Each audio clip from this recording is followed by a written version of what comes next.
But none of that matters, even if they were going to kick Meyer Lansky out of Cuba in 1958. It does not matter because Fidel Castro is coming in. Yeah. And Fidel Castro, his army is small. It's less than 1,000, but people think it's huge. Yes. And because of the messaging. Because of the messaging, and the Cuban people embrace Fidel Castro. They want Batista gone. They want these corrupt politicians gone. They want the mafia gone. Yep. New Year's Eve, 1958.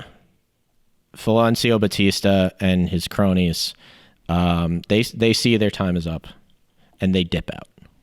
And while everybody's out celebrating New Year's Eve, they loan a plane with $30 million, and they dip. I believe he goes to Florida.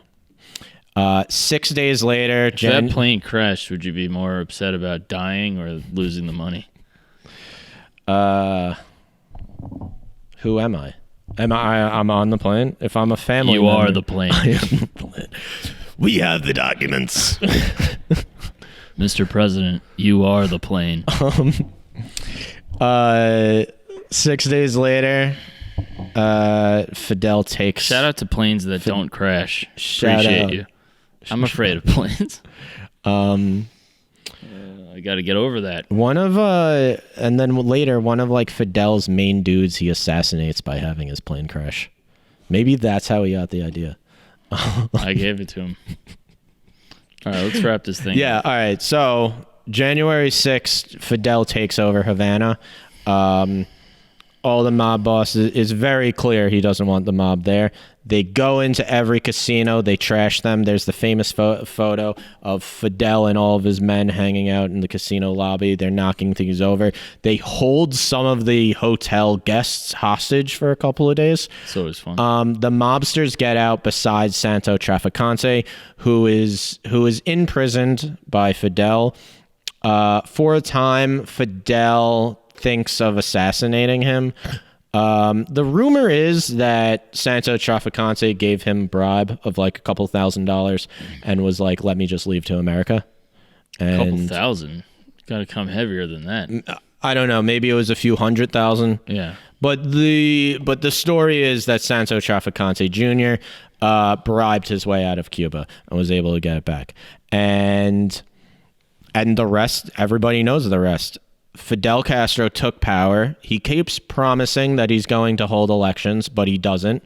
And he becomes the dictator that Batista was. This constitutional democracy that the people of Cuba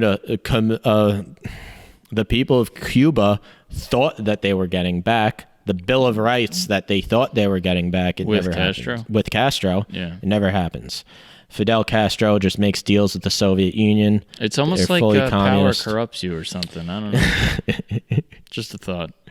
And whatever people's revolution that they thought they were fighting for is gone. And then the mafia... Should have been Bernie.